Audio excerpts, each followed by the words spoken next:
So, very warm welcome to everybody, and thank you to the IMD for hosting this webinar.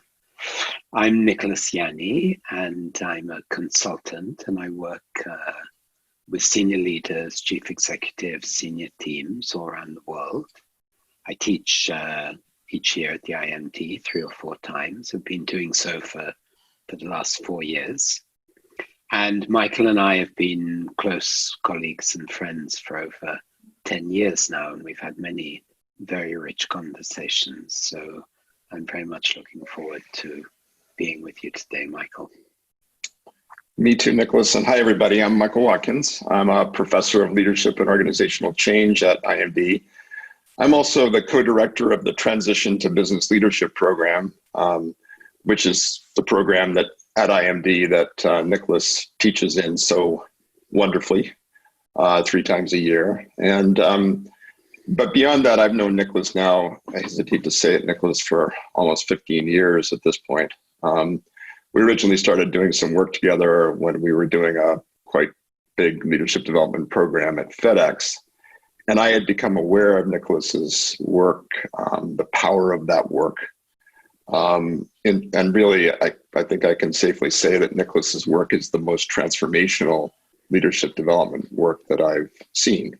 And so I was delighted to see Nicholas become part of that program. And we've had a very rich ongoing both collaboration and dialogue since that time in numerous in sort of numerous ways and possibilities. And that's an ongoing, as we can see, a process.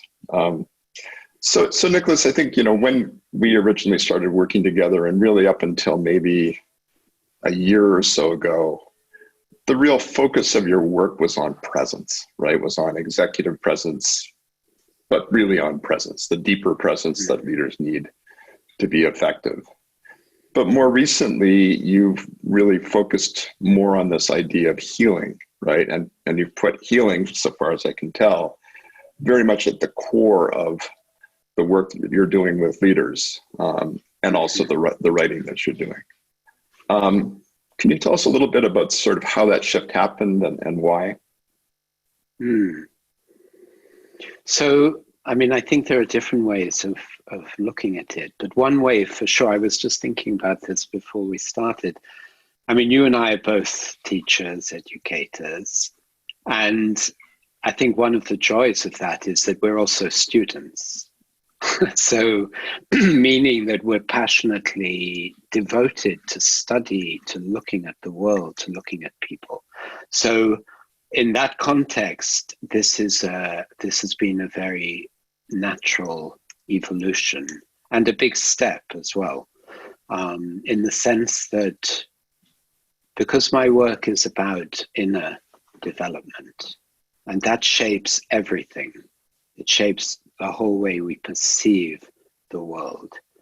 So after all so many years in working with presence and also intensive study, about a year ago, this new concept dropped in. I'm also, as you know, I have an artistic background. So I'm a devotee of the creative process. And in the creative process, also in organizational innovation, at the deeper levels, ideas come. And we can maybe talk about that. So about a year ago, this idea, leader as healer, dropped in. And immediately I think there's something very important here. And I sat with it. I hesitatingly mentioned it to a few clients, a couple of chief execs I work with, wondering how they would respond. And there was such a strong response that encouraged me to sit with it. And so in the last year, it's really been a gestation. And it basically takes the notion of presence to a much deeper level. It also sits in a deeper world context.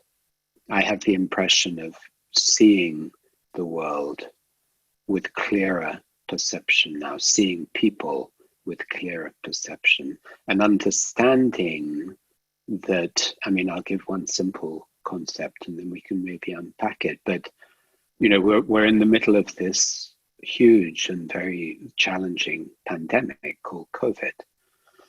But actually, I think we're in a much bigger pandemic and have been for some time. And that's a pandemic of fragmentation. And it's a pandemic of fragmentation in the sense of our thinking, our feeling, our sensing are fragmented. They're separate. They don't operate as a coherent unity. I'm just seeing that one or two people are saying there's a problem with my sound. So let me change that. Let me take these out. Maybe just a bit louder if you can, Nicholas. And also just while we're pausing for a second, please feel free to use the question and answer feature at the bottom to ask questions if you want. I'm going to be monitoring that, and I'll be feeding those questions into our dialogue. But Nicholas, just as we explore this a little more deeply, because part of what really moved me in the work that you did previously with Presence was the degree to which healing was a theme in terms of working with the leaders themselves, right? That in order to really have a profound presence as a leader, there was certainly a certain kind of interior healing that needed to happen. And now you're projecting that healing from that leader outward, right? Exactly. Is that a way to think about what's going on here? Yes, and why it's important? yeah. Yes, it is. And let's get a little deeper into what you just said about the healing, because one thing I can say for sure is that 95% or more of the leaders I meet and work with, and we're talking about hundreds, if we take conferences, it would be thousands, 95% plus are in an operating system which is dominated by thinking. I keep going back to Einstein's essential question: is our mind our master or our servant? Our culture educates us to where it is our master. That means that it becomes the dominant function. This is what I see in all the leaders I work with. Now, that has huge implications. That means that our feeling capacity, our sensing capacity are massively reduced. That means that my whole relationship to the world is limited, enormously limited. And it's normalized. That's become normalized. So we don't realize. Let me give you I was thinking before, a very specific example. A New York chief exec I was coaching. So we're talking about presence in his whole life. And he tells me, I go home every evening. I open the front door of my house. I have two sons, aged 5 and 8. They're in the hallway waiting for me. So I said to him, when you see them, do you notice how different they are? Do you notice that each one needs something totally different from you? And he said, no. That's what I call absence. That's absence. That's normalized, because our thinking mind is an extraordinary tool, but it does not feel anything. It does not feel the world. So we can't be intimate with the world through the mind. We can engage in incredible and hugely important processes through the mind, but we cannot feel the world. That's a core of what so healing is a restoration of our deeper natural state, in which feeling, sensing, and thinking operate as a coherent whole. And once we engage with that, it changes everything. The clients I work with, they all say this makes an unbelievable difference, as you've seen as well. I've absolutely seen it, and I think that to juxtapose absence and presence is so powerful, Nicholas, right? Because leaders and see leaders who, in their work in their organizations, are absent, right? And their people feel that absence, Right. very, very, very deeply, right? And so in order to, engage in the work of healing, one has to be present. It's kind of like a necessary condition that you need to have. You've also talked, I think, quite eloquently about that distinction between being and doing as part of what is the foundations of presence and therefore of healing. Can you say a little bit more about that?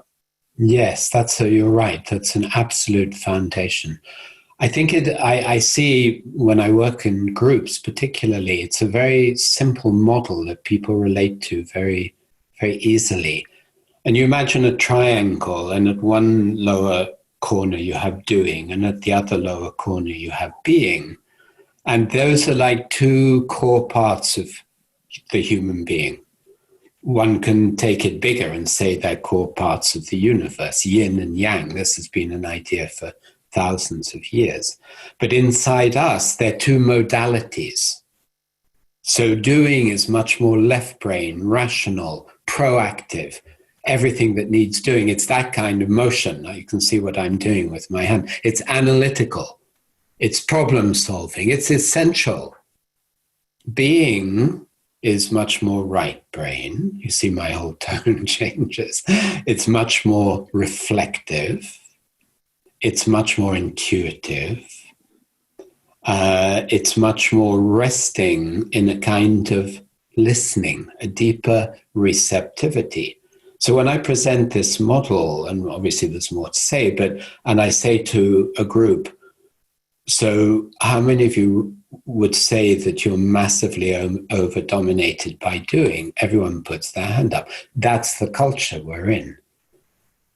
So what's interesting is that if we go to the top of the triangle, which I would call peak performance, it's not about either or. Now, I always remember someone saying half-jokingly, so what percentage of the time should we be doing, and what percentage? I mean, he was only half. We all laugh because that's coming from the doing mind.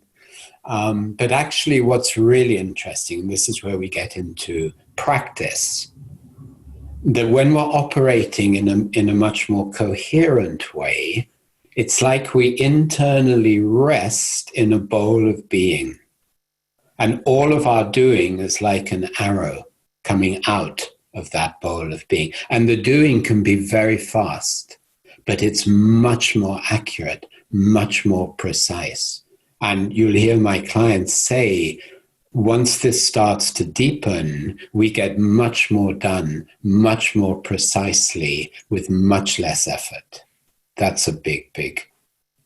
Well, it really is, isn't it? Right. And it's funny, as I think Nicholas, I do a lot of work helping leaders make transitions into new roles, right? And I talk a lot about the need, and this is all your fault that I talk about the need, to balance the learning and connecting with the deciding and acting, right, early on in taking a new leadership role. Because, I sort of describe it as having this action imperative, right? And that often comes from a place of discomfort, right, of unease within the leader. They need to prove they're creating value, right? They need to prove to the people that perhaps promoted them or hired them that they made the right choice. And that, I think, is connected and contributes to them ending up very much in this doing mode in a way that frankly can be very dangerous, right? Can lead to outright derailment.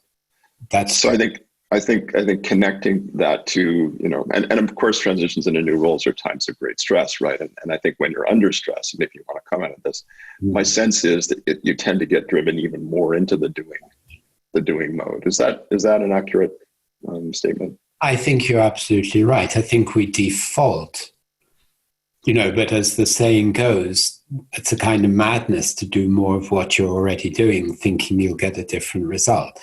But I think that's exactly what happens, because our culture hasn't developed the real understanding of this different modality that's needed. Because I think it has, everything you said, I totally agree with. And I think it has a much bigger implication, because complexity cannot be really well engaged with through rational thinking alone. Because rational thinking always wants to reduce everything to the known and to the predictable. And if nothing else we can say about COVID, we were already talking about VUCA, volatility, uncertainty, complexity, ambiguity. COVID has turbocharged that. Every organization I talk to is realizing there's no going back. Now, how we think about that is super important, but we need to relate to that. I use the word bandwidth. Thinking is this bandwidth. Thinking, feeling, sensing, being and doing is this bandwidth. We need to be much more sensitized, much more listening, much more open to this whole thing of the idea comes to me. What's needed now? Let's think about it, but also let's sense it. And let's be willing to not know. This is a huge thing. You know this. We've talked about this a lot. Let's learn to tolerate I don't know. Let's sit in a senior team meeting and say, let's be true to the fact that we don't really know the next step. Let's stay with that. Let's feel our discomfort with that. But let's not rush to fix it, because if we rush to fix it, we will almost certainly not be getting the real path forward. No, and I think that you've also sort of spoken eloquently about fear and its impacts and how we should sort of think about it perhaps in a different way. And of course, this is a time that's generating a tremendous amount of fear on virtually everyone. And I think to me, your thoughts about this are a bit counterintuitive, so perhaps you could share them. Yeah, that's a big one, and we've talked a lot about this. In a way, it's very simple. I think we have to completely rewrite how we think about and relate to emotion. In this very simple way, I'm with a group at the IMD or in an organization, and I say to everyone, okay, how many people in this room believe fear blocks you? 99% will put their hand up. But the reality, Michael, is that that's actually completely untrue. What blocks us is that we block fear. I feel fear. I don't want to feel it.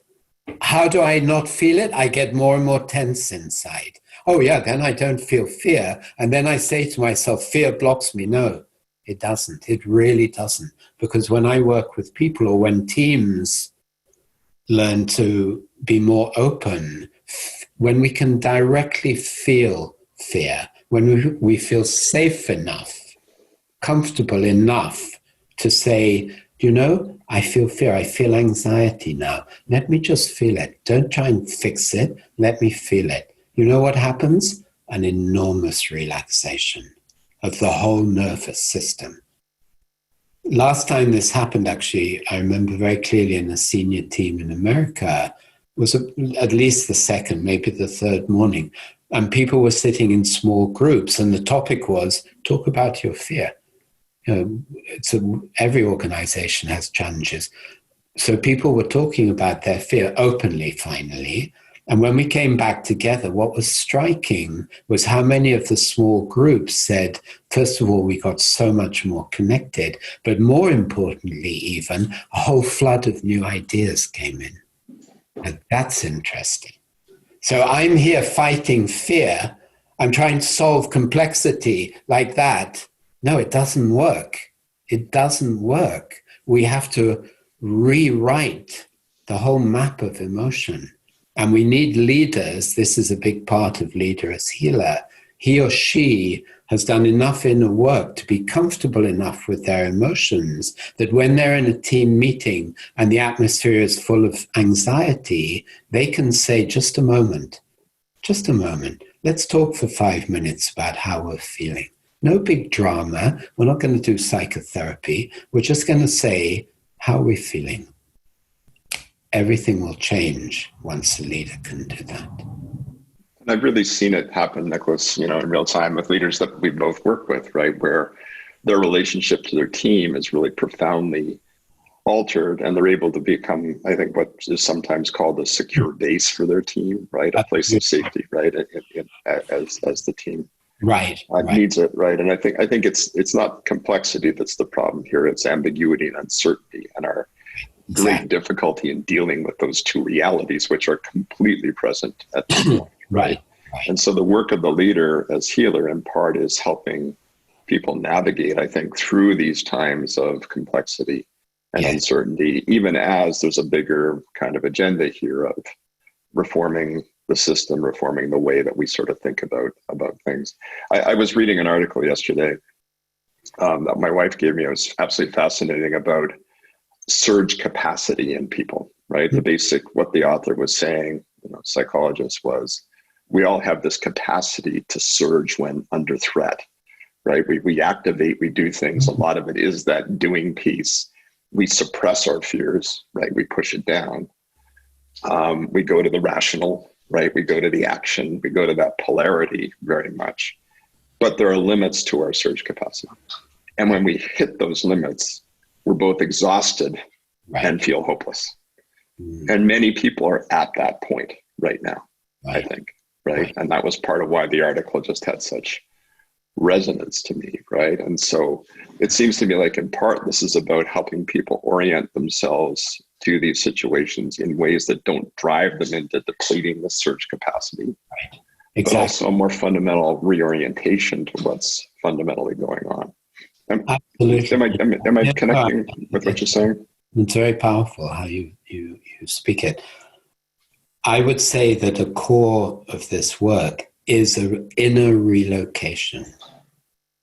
And that's very literal, and it's very practical. I mean, we talk in a moment about very practical ways this happens. Because if I'm primarily located, it's about location, inner location. If I'm primarily located in my thinking, I'm also, by the way, located in the bigger picture. I'm located in a peripheral part of who I am. That's interesting. Think about that. That's a peripheral part of who we are, but it's become the dominant part. But then, as you described it, the world gets more and more challenging. I'm trying to think more and more and more, and I'm getting burnt out, and I'm not getting the right insights. Another way of putting this, and this is, I've been, as you also know, doing a lot of training in the last 5 years as a student. And one of the things in the training we would talk about a lot is that we live in a multidimensional information system. That's a very strong concept. When I first heard that, I was like, wow, okay, what does that really mean? As I've lived into it, what it means is that my thinking mind only gets a part of that information. And if I'm dominated by that, I can't settle into that deeper being where suddenly I'm getting a lot more information. You know, one of the CEOs I work with, and we recorded a dialogue recently where she talked about the effect of our 2 years of work. And she described how at the beginning, everything she processed through her thinking, and that her world changed now. She's looking at situations and getting many more levels of insight and understanding about the way forward. That's a relocation internally. That's why practices like meditation and mindfulness are so important. Subtle. So I want to take us a little bit later into sort of how you begin down the path, right? And I think there's a question actually from Susan about how do you open up leaders to work this way? And we're going to get to that question, Susan. But I think related to this, I've heard you speak about attunement and resonance, right? Which I think are quite related concepts here, right? And I mean, maybe just a concrete example, right? You know, you're a leader and it's become evident to you that one of your people is really struggling, right? Is really in severe distress at some level, right? And that's showing up in their performance. What's the work you do through this lens of healing or attunement or resonance? And what does it look like, right? What does it feel like? How is it different perhaps from what you might do to just, walk up to someone and say, your performance sucks. What are you doing about it? Right. Right. That's such a nice question, and it's very practical, and it astonishes leaders when we work with this in a way. So what I will typically do, let's say we're in a one-to-one coaching, but we can do this, we learn to do this in group work as well. First of all, I will help the leader move into a more settled, resourced space, location in themselves. Then I'll say, close your eyes, and I'll say, bring that person onto your screen of awareness, this difficult person who's having a lot of difficulty. And then I'll say, let yourself feel their interior. Let yourself feel what's going on inside them. Let yourself feel maybe how stressed, how anxious they are. Let yourself feel maybe they're sad about something. What astonishes leaders is that the moment they do that, they feel. That's attunement. Attunement is we're talking and I feel you, you feel me feeling you, and I feel you feeling me. That's a real conversation. Most conversations happen at a much more transactional level. So this is, this has many implications. I remember one chief exec I was working with, after 5 months, she came to a one-to-one, and she'd just been at a conference with very, very senior leaders.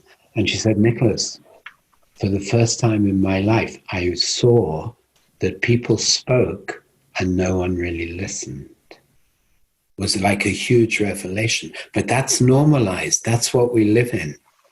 Because real listening is, I hear your words and I feel you.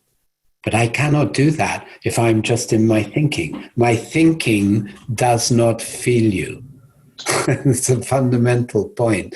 My body and my emotional structures feel, not my mind. So I'm going to channel that leader for a second, Nicholas, okay, in real time here, right? And so you're scaring me, Nicholas, okay? Like, what is this about taking on board their interiors, right? And I got enough going on myself, frankly, right? I'm scared too. What room do I have within myself to take on board this? And what's the benefit of doing so? Okay, so if I'm going to take it on board, I'm going to get attuned to this person. First of all, how do I do that given all of what I've got going on myself? And second of all, okay, I'm attuned. Now what? What do I do? Well, you're asking several questions there. Yeah. No, I'm sorry. Let's start with let's parse them a little. Let's start with I'm scared myself, right? The thought of taking on somebody else's fears and feeling them just feels beyond my capacity right now. Okay. So first of all, let's eradicate the word taking on. If I attune to you, I'm not taking anything on. Absolutely not. I'm feeling you. It's very simple. So that's already, you see, it's interesting how our mind already creates thought patterns that are not related to what actually happens. But so I'm not taking anything on. Why is that important? Because if I felt your interior, I'm going to, first of all, have a whole lot more information about what's going on in you. When I meet you, you're going to feel that I'm relating to you. That's huge. That's huge. It's the core of life. People want to feel their leaders are relating to them. Moreover, wait, I haven't finished. Moreover, I might just be able to say to you, I have a sense you're really stressed about this. Is that right? And you, in that moment, will very probably go internally, he gets me. He gets me. We're then in a different territory. I've seen this hundreds of times. And you see, it's not about doing. It's about relating. This is a core part of the work of Leader as Healer. It doesn't cost me. It costs me if I'm stuck in my being, my doing, thinking. The more I'm settled in my being, and this is the inner development of leader as healer or teams who take on this work, we're operating from a different modality. It's something you and I have also talked about. We're operating from a different battery. This is as an energy source, you mean? Yes, because this is a real paradox. The more openly I relate, the more openly I let myself feel, the more energy I generate, or the more energy is generated. We're not talking about a zero-sum energy source here. We're not talking about if I feel you, my energy goes down because I have a cup of energy and I use it during the day. No, we're talking about a self-charging operating system. Really. This is not just theory. This is it. No, I've seen it work. But just to continue the role play a little bit. Okay, so Nicholas, all my training as a leader has taught me to be a problem solver. Okay, I go in there and I diagnose things and I figure out solutions. And so, I'm going to be, if I go down the road you're suggesting, I'm going to be responsible for solving this person's problem. And it's big, it's emotional. What do I do, right? How do I respond? Because I'm going to feel like I need to take this on board and solve it. Right. So first of all, I honor your huge capacity as a problem solver, really. And that nothing is going to change in that. What this is going to give you is a whole other resource. No one is saying you're going to have to heal that person's problems. All we're saying is you're going to relate to them and support their functioning and their capacity in a much more resourced way than if you're just in this transactional, how do we solve this? How do we solve this? What I've seen time and time again when this kind of functioning kicks in is that it's very, very interesting. And people get blown away by this. We role play a situation where someone comes with all this problem and I coach the leader, just listen to them. Listen. Tell them, okay, I understand you're feeling this. 9 times out of 10, the person who's come in with all the problems goes out having got the answer themselves. It's like a miracle. And then someone will say, but I didn't do anything. I say, no, you did a lot.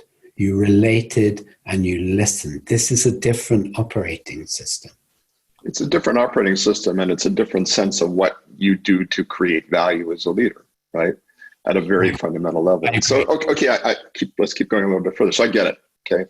I don't have to solve this problem, right? I'm creating value. I'm creating value simply by the act of connecting, attuning, recognizing, right? Allowing this person to express and feel. Okay, because so now that 9 times out of 10, they will then come up with the answer. Okay, because that was my next question is, okay, now what, right? We're attuned, I get it. You come up with the answer once there's a real relational listening space. So I've seen it work, Nicholas, for sure, right? And I think it's very much a different orientation, though, to leadership, right? And I think it's, healer, coach, it's a combination of things. And I think that, but let's push it a little bit further, right? So in what sense is this a form of healing, right? How do we connect to that notion that the work we're doing here is a form of healing, right? Which to me, and again, going back to what you're saying, given the massive amount of grieving and anxiety going on right now, it's never been more important, right? But how do we understand the linkage to that idea? Okay, good. No, it's good that we talk about that. So let's say that the essence of healing is bringing fragmentation into wholeness.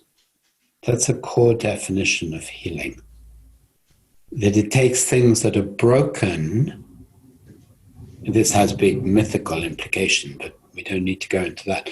And it brings them into more coherence. So this has multiple implications. It has all the implications we're talking about, but it also has a much wider implication. Because if we look at what's happening with COVID, most of the way we're dealing with this is from a fragmented consciousness.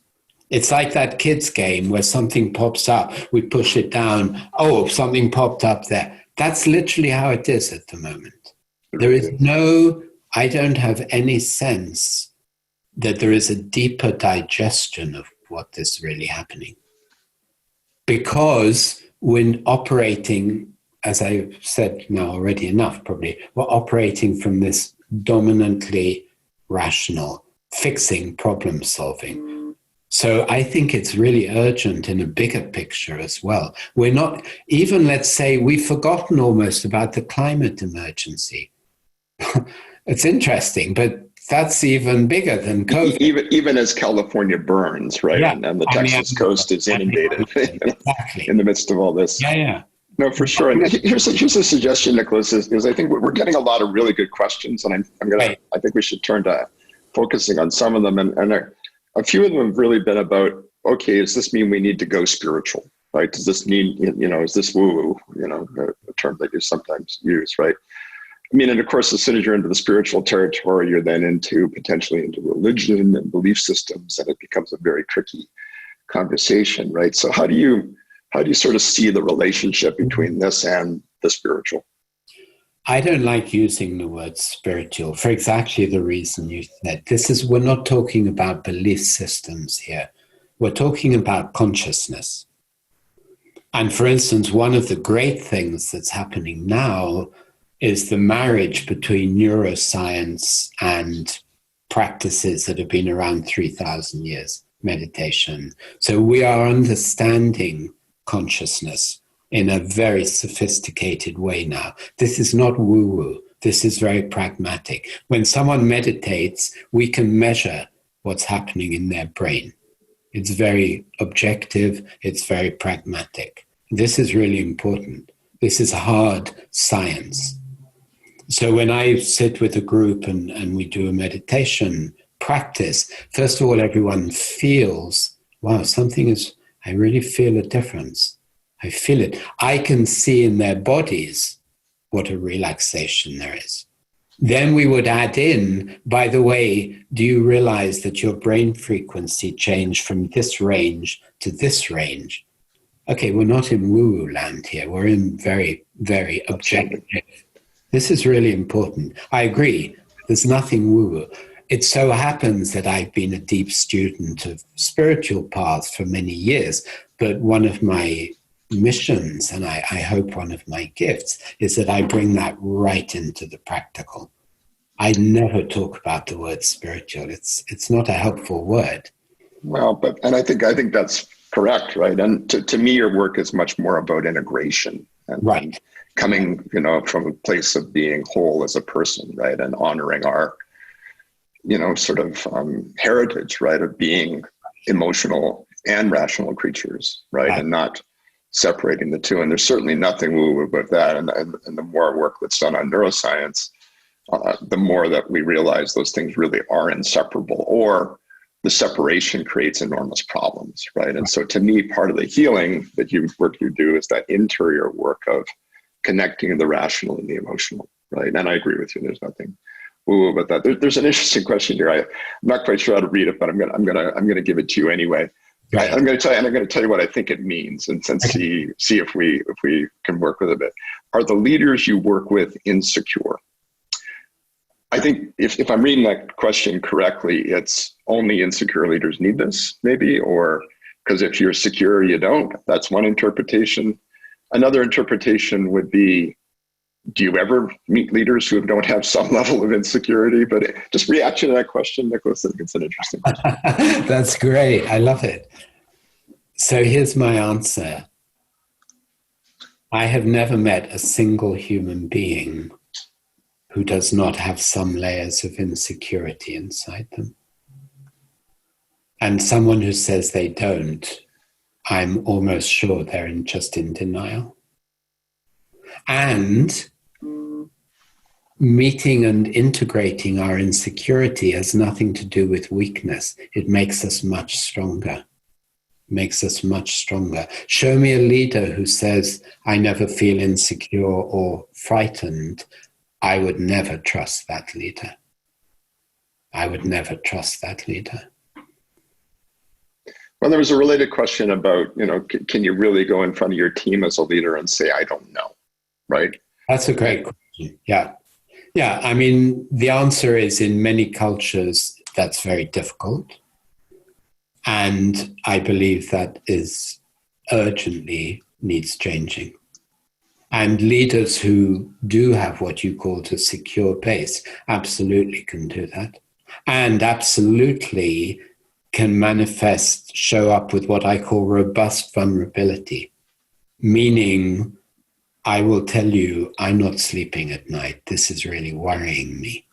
And a leader who shows up like that, with that kind of strength, just think that gives enormous permission to everyone to stop fighting and stop pretending we don't feel insecure. I remember a very vivid example. Some years ago, I was working with the permanent secretaries in England. These are the top of the civil service. Bureaucrats, yeah. The top bureaucrat. And one guy said, it was wonderful. He said, I was interviewed on television yesterday, and he said, I let slip, I'm not sleeping at night. This is so troubling. And he said afterwards, I thought, oh no, I shouldn't have said that. He said, this morning I walked into my office, and he said, I couldn't believe how many people came up to me and said, thanks for saying that. Thanks for saying that. It's not, Michael, I want to just go back to one thing. Yeah, sure. About that we're emotional and rational creatures. I think we're actually much more deeply emotional creatures. And I think there's a lot of science that supports that. There's no this question. idea, this myth that we can make rational decisions. No. No, it's so interesting you say that. That's from this island of rationality.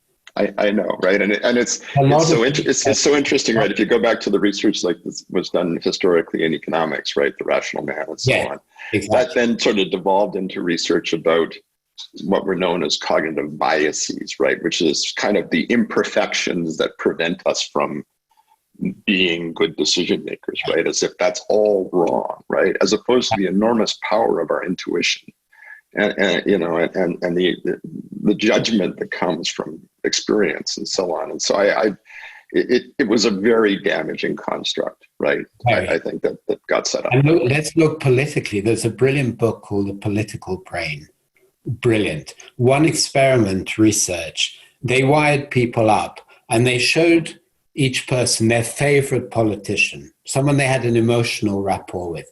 They showed 2 clips where this politician was directly contradicting himself. And they saw in this person's brain that the part of their brain that recognized that switched off. I mean, and we think it's about content. Yep.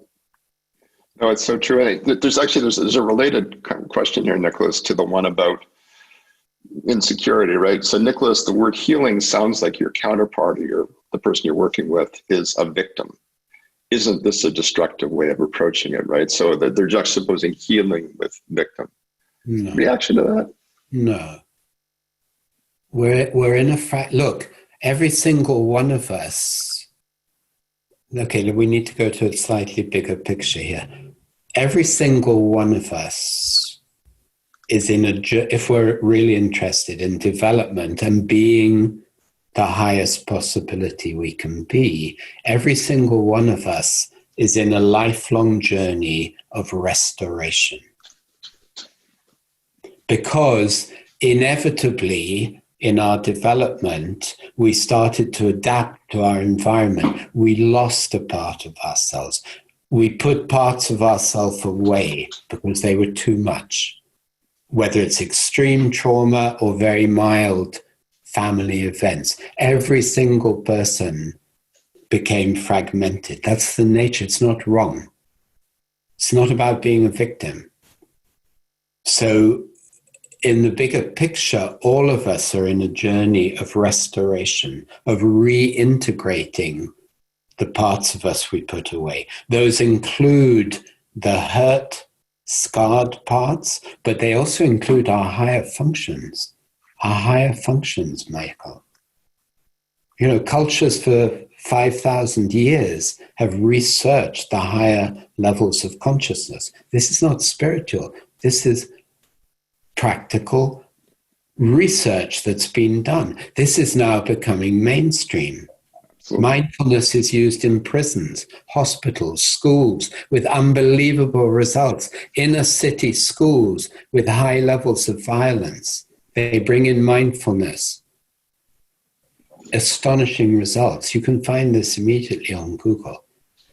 This has been known for 4,000 or 5,000 years.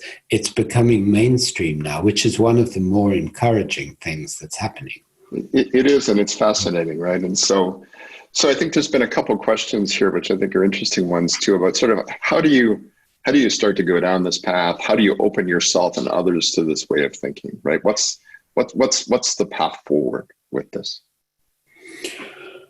So, I mean, first of all, of course, we need guides. You know, we need to find people who can teach this and who will be there as mentors and so on. Before that, I mean, one very foundational part of this, it's a metaphor and a practice. So maybe it's a good way to kind of come to a conclusion. There's a beautiful metaphor that I was taught many years ago, but I've come back to it now. And many clients are finding it extremely potent. And the metaphor says this, at any one moment in our life, we're either on a forward circle or a backward circle. And if we're on a forward circle, we need to get off it. This relates to the being and the doing. The forward circle will be more and more doing, divorced from that bowl of being. The backward circle is coming back down, in and down into the bowl of being. That's the principle. How to do that? The first, most simple way to do that is every so often, pause your doing, take a couple of deep breaths, and take your awareness down into your body. Feel your body more. This is a foundational practice, and it's game-changing. It's game-changing because, interestingly, and again, you can see this measurably, when people start to pay attention more to the body, it's like a part of my awareness, even now as we sit here, everyone who's on the call, just notice your breathing. Let's just do that for a moment. Just notice the in and out of the breath. And then the feeling of your feet touching the ground. The more that becomes a regular inner practice, you're already changing your operating system. That's a very foundational practice. And the paradox here is that if I want to really listen to you or someone, what most people think is, I have to go out and listen. No. I can only really listen to you and attune to you if I'm here. The foundation of presence is I'm here and I'm available. I'm here grounded in my body. My sensing system is open. My emotional attunement system is open. And my thinking is operating in a very sophisticated way. And by the way, as a simple proof of this, almost everyone you will ever speak to will tell you if they go running or swimming or gym, they do their best thinking in those moments. That's a very simple proof of why thinking alone is not our optimum possibility. Exactly. And this gets us into a discussion of practices, of habits, right? I've heard you speak about sort of the practice of micro-presence, right? Of being able to without devoting an hour a day to meditating, right? Yeah. To begin to embed this Right. way of thinking and practice in a micro sense throughout your day. Can you say a bit more about that? Yes, sure. And this really gets down into the nitty gritty, and it's what I work with all the time with people. The biggest tool we have, it's very good news, because we all have an incredible tool inside, which is a game-changing tool. And that is the tool of paying attention. However, we need to understand and experience the fact that paying attention is nothing to do with thinking. It's a much more primary faculty. So micro-presence means I am noticing more. It means, let's say I go out into nature. I notice the temperature. I feel the wind on my skin. I notice physical sensations. This is the game changer in presence. I meet someone and I'm listening to them and I'm in my backward circle. I'm feeling my body. And as they're speaking, I naturally feel their interior world. Naturally, it's not even an effort. And it's so rich. Life is so much richer like that, apart from anything else. But it also gives me I'm playing on a much bigger game board, much bigger game board. And whether we're talking about team development or organizational, moving into a higher level of functioning, this has got to be the foundation. That my thinking remains as an incredible part of my toolkit, but it's not the dominant part. No, and this actually connects to a question I want to ask you in a sec, but just on that issue of micro-presence, right? I think it can be very simple the way you've described it, right?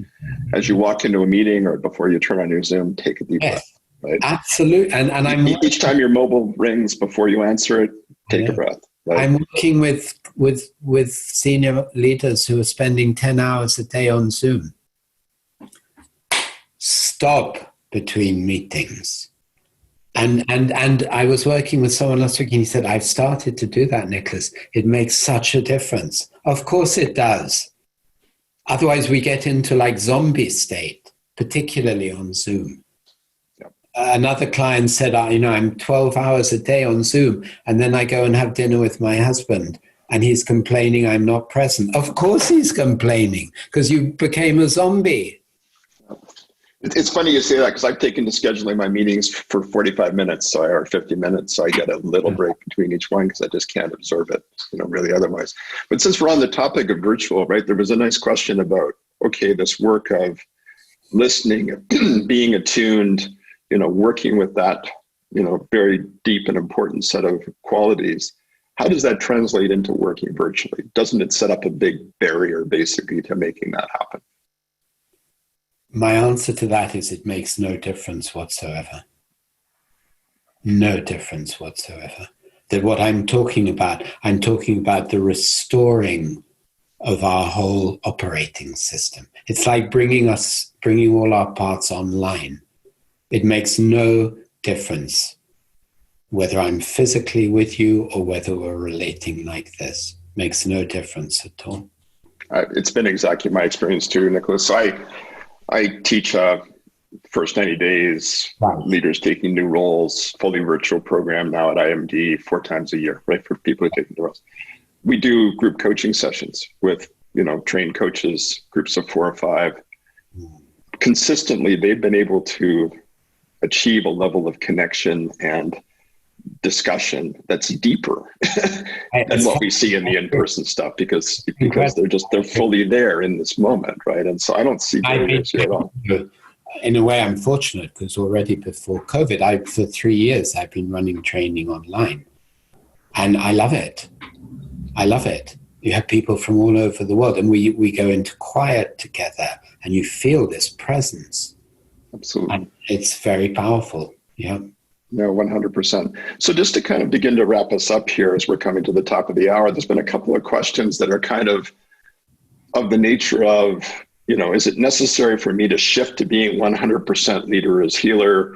what about the part of the work of leadership of inspiration and engagement and motivation? Do I sort of have to give that up, or no, that's part of leader as healer. That's because how am I going to inspire people, Michael? What inspires people is when I'm present, when I'm connected to my passion, when I'm connected to my purpose, when I'm relating to you. What's more inspirational than that? Yeah. So, and I guess the final question, and then I've got a question for our audience. The question here, it says basically, in my business world, healing is not a helpful word, right?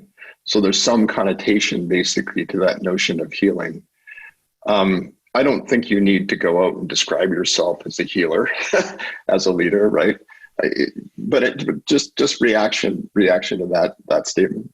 No, I can totally accept that word is not one that needs to be used regularly. It's, if at all, it's a way I'm presenting the work. And if the word itself is used, I don't think that's so important as the fundamental nature of the coming into a much more coherent functioning, which has so many levels of benefit. And by the way, if we don't move into, I think we're in big trouble. We already are. We can't solve, Einstein also said, as everyone knows, we cannot solve problems from the same type of thinking and consciousness that created them. There's a deep truth in that. We have to collectively, we have to move into a bigger function. I, as you know, completely agree with you. And I think that the notion of leader as healer is useful in a couple of senses, right? It recognizes that there really is damage and imbalance that needs to be dealt with right now. And we don't need to do more than look around quickly to see that that's the truth, right? The other thing is, I think it's a very powerful juxtaposition, right, to the leader as executor, as you described it, right? So the power in part is just saying, look, this is a very different way of thinking about the work of leadership. I agree with you. I wouldn't go out and say, I've decided to become a healer. Probably not. The pragmatic truth, as you know, is that almost all the leaders and teams I work with go into a far more effective functioning. I mean, that's the most important thing. So we're going to wrap it up at this point, but I just have one question for our audience. And I promise you, we will not reach out to you in any way, shape, or form, with this. But is this something that you would be interested in seeing, perhaps an online program about how to really enact this, right?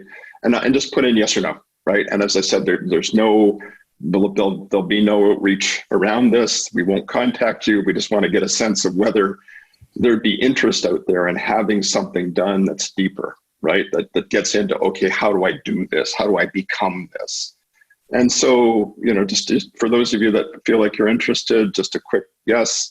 If you're not interested, we have a rough number of participants. That would be very helpful. And Nicholas, thank you. It's as always a pleasure to see you, to have a chance to interact with you, to understand a little bit about this very powerful idea that you're putting forward and the practices that surround it. So thanks for spending some time today on the Leading in Turbulent Times IMD series. Michael, thank you. It's always a pleasure to talk with you. Thank you. And thank you to the IMD. Absolutely. We'll just pause a minute before we sign off. We're getting lots of responses here, and I do want to give people a chance to do it. But let's treat things. Leader as Healer is an online program. Okay, so maybe we need to get more information about that. It's on my website. Yeah. So good. Thank you. Thanks to everyone. It's a pleasure, right? And I think it's certainly in these times, right? It's there's just such challenges right now, and that whole notion of our surge capacity and the depletion of it, right, was just it just hit me really deeply when I read the piece, and I forwarded it to my children, who also, my youngest son basically said in capital letters, right, and he's a sophisticated user, this is what I'm feeling, right? This is what's happening, this depletion and the not despair perhaps, but the sadness, the loneliness that happens when you don't have that capacity to surge anymore, right? And I think for me, the work points to the idea that perhaps that surge is not the right mode to be in, period, right? If you're going to try and sustain yourself through something like this. Well, super safe. So thanks, I think, at this point. But again, great to see you, Nicholas. Great to be here and be able to engage with you. And thanks to all the folks who decided to join us today and share in this experience.